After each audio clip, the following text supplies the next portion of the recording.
प्यारे बच्चों, इस न्यूमेरिकल को तो हम सोल्व करेंगे और इसी से रिलेटेड एक न्यूमेरिकल आपको देंगे जिसे आप करेंगे खुद से सोल्व। तो प्यारे बच्चों, ये न्यूमेरिकल हमें कुछ इस तरह से दे रखा है। वैद्युत चुंबकीय तरंग के चुंबकीय क्षेत्र के दोलन का समीकरण बी वाई बराबर 8 into 10⁻⁻6 sine 2 into 10⁻11t plus 300 pi x t है। तरंग के तरंग दैर्घ्य तथा दोलित वैद्युत क्षेत्र का या दोलनी वैद्युत क्षेत्र का समीकरण ज्ञात कीजिए। तरंग के संचरण की दिशा भी उल्लेख कीजिए। तो चलिए फिर कॉपी और पेन निकाल लीजिए और सॉल्व करते हैं बहुत ही सरल तरीके से आज के अपने इस प्यारे से न्यूमेरिकल को। प्यारे बच्चों, अगर हम इस न्यूमेरिकल को ध्यान से पढ़ते हैं तो हमें यहां से तीन बातों को बताना है। नंबर एक, प्यारे बच्चों, हमें यहां पर लैम्डा के मान को बताना है और नंबर दो, हमें यहां पर दोलित या दोलनी वैद्युत क्षेत्र का समीकरण या व्यंजक को बताना है और प्यारे बच्चों, हमें तरंग के संचरण की दिशा को बताना है। तो किस तरह से सॉल्व करेंगे, बहुत ध्यान से समझना। प्यारे बच्चों, आप लिखेंगे पहले ब्लैक पेन से चुंबकीय क्षेत्र की दी गई समीकरण। यह हमें समीकरण दे रखी है चुंबकीय क्षेत्र की और ये कहां है प्यारे बच्चों, वाई एक्सिस पर है। क्लियर। हम क्या करेंगे, हम इसकी तुलना इस वाली समीकरण से करेंगे। क्लियर। हम इसकी तुलना इस मानक समीकरण से करेंगे तो क्या होगा, देखो प्यारे बच्चों, ये हमारा कौन है, बी नोट है। तो बी नोट, तो यहां पर ये बी नोट है तो बी नोट की वैल्यू कितनी हो जाएगी, 8 इंटू 10⁻⁻6। उसका मात्रक होता है टी, टी बोले तो टेस्ला। क्लियर। अब प्यारे बच्चों, ये होता है ओमेगा। क्या होता है, ओमेगा। देखो यहां पर ये है ओमेगा और साथ में कौन, टी है। तो यहां पर देखो ये है इसके ओमेगा का मान कितना, 2 इंटू 10⁻11 रेडियन, चाहे हिंदी में लिख लो, पर सेकंड, रेडियन पर सेकंड। ओके। अब प्यारे बच्चों, ये आती है के होता है आपका कोणीय तरंग संख्या, एंगुलर वेव नंबर। अब प्यारे बच्चों, ये कहां है, देखो ये हैगा और यहां पर कहां है, ये हैगा। सही है। तो यहां पर कितना आ जाएगा आपका 30 पाई और इसका मात्रक क्या होता है, रेडियन पर मीटर। क्लियर। अब प्यारे बच्चों, हमें सबसे पहले लैम्डा के मान को कैलकुलेट करना है। तो हमारे पास एक रिलेशन होता है, एक सूत्र होता है, यहां लिख देंगे सूत्र क्या होता है, के बराबर 2 पाई अपॉन लैम्डा। क्लियर। अब देखो लैम्डा को मैं इधर ले आऊंगा, लैम्डा मेरा इधर आ जाएगा तो 2 पाई बटे के आ जाएगा। क्लियर। अगर देखो इधर ध्यान से समझो, बहुत ध्यान से समझना, बहुत ही आसान न्यूमेरिकल होती है प्यारे बच्चों। ये देखो प्यारे बच्चों, 2 पाई बटे बटे के का मान कितना है, 300 पाई। अब यहां से देखो पाई से पाई कैंसिल हो गया, 2 एकम 2 और ये जा कितनी बार, 150। क्लियर।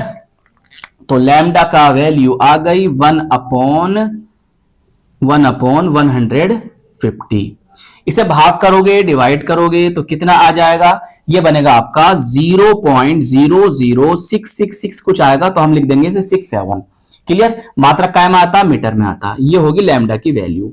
अगर आप चाहो तो इसे साइंटिफिक नोटेशन में इस तरह से लिखोगे भैया। देखो ये हमारे पास पॉइंट है और हम इस पॉइंट को लाना चाह रहे हैं यहां पर। क्लियर। जब भी हम पॉइंट को राइट साइड लेकर जाएंगे, जितने डिजिट जंप कराएंगे उतनी पावर जाएगी माइनस में। तो 1 2 3 पॉइंट आया हमारा यहां पर, कितने डिजिट जंप कराए, 3, तो 10⁻³ मीटर। यह आ गया आपके लैम्डा का मान। सही, एक बात तो हमने कर दी। अब प्यारे बच्चों, हमें वैद्युत क्षेत्र का समीकरण या व्यंजक कुछ भी लिखकर दे सकता है, ज्ञात करना है।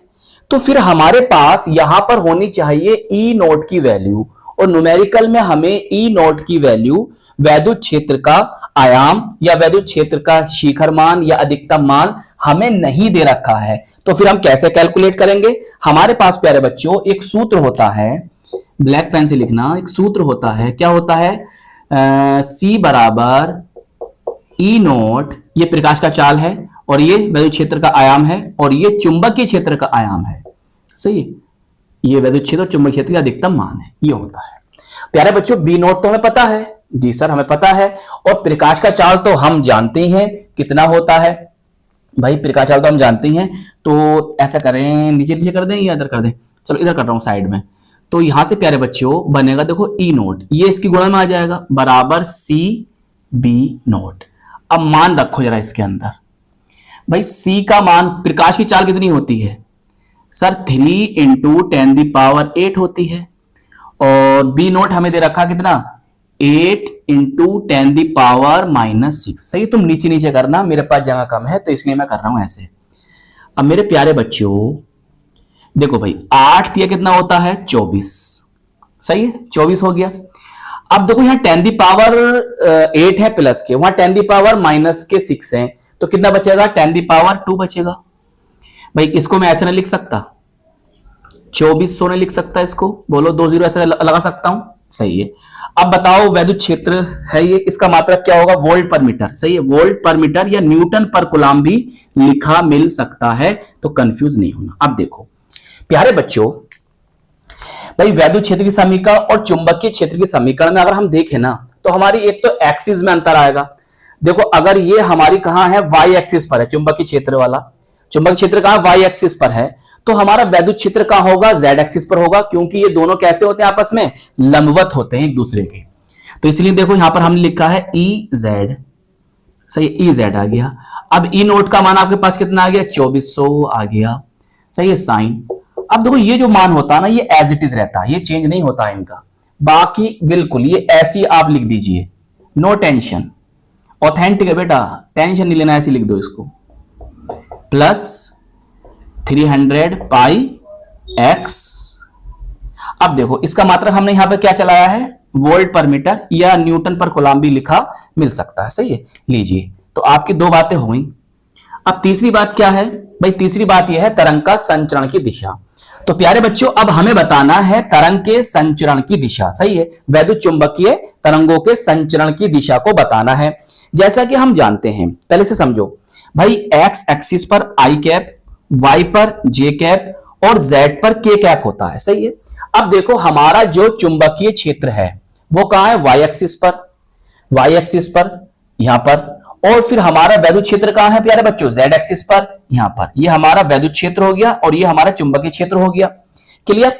और वैद्युत क्षेत्र चुंबकीय क्षेत्र जो होते हैं एक दूसरे के लंबवत होते हैं, और जो तरंग के संचरण की दिशा होती है ये भी तीनों आपस में कैसे होते हैं लंबवत होते हैं।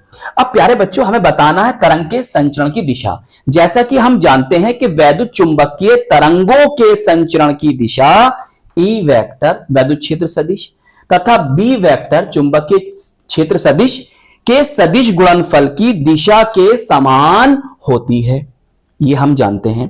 भाई इन दोनों का जो क्रॉस प्रोडक्ट होगा वही हमारे तरंग के संचरण की दिशा होगी, क्लियर। कहीं कहीं प्यारे बच्चों आपको यहां पर एस वेक्टर भी लिखा मिल सकता है। अब देखो ई कहां है सर, ई तो हमारा है जेड पर, तो यहां कौन होगा के कैप होगा। और प्यारे बच्चों वाई कहां है, वो सॉरी बी कहां है सर वाई पर, और वाई पर कौन होता है हमारा जे कैप होता है, जे कैप होगा। तो प्यारे बच्चों के कैप और जे कैप का जो क्रॉस प्रोडक्ट होता है वो माइनस आई कैप के बराबर होता है, समझ रहे हो प्यारे बच्चों। आप ऐसे जा रहे हो ऐसे, अगर आप ऐसे आते तो प्लस में आता, मतलब जे कैप क्रॉस के कैप जो आता वो प्लस आई कैप के बराबर होता। और आई कैप कहां है प्यारे बच्चों आपका एक्स एक्सिस पर। अब यहां पर कौन आ गया नेगेटिव, तो इसका मतलब यह हुआ कि हमारे तरंग के संचरण की दिशा ऋणात्मक एक्स अक्ष, इंग्लिश में एक्स एक्सिस होगी, सही है। तो ऋणात्मक का मतलब क्या हो गया कि जो हमारा तरंग है उसके तरंग के संचरण की दिशा ऋणात्मक एक्स अक्ष होगी। चलिए नोट कर लीजिए। तो प्यारे बच्चों इस न्यूमेरिकल को करेंगे आप खुद से सोल्व। तो आई होप ये क्वेश्चन आपको बहुत अच्छी तरह से समझ में आ गया होगा। तो प्यारे बच्चों इस वीडियो को लाइक कीजिएगा, अपने दोस्तों में अपने साथ के पढ़ने वालों में जरूर शेयर कीजिएगा, और अगर चैनल पर नए हैं तो चैनल को सब्सक्राइब भी कर लीजिएगा। हम मिलेंगे आपको इसकी नेक्स्ट वीडियो में। जय हिंद जय भारत।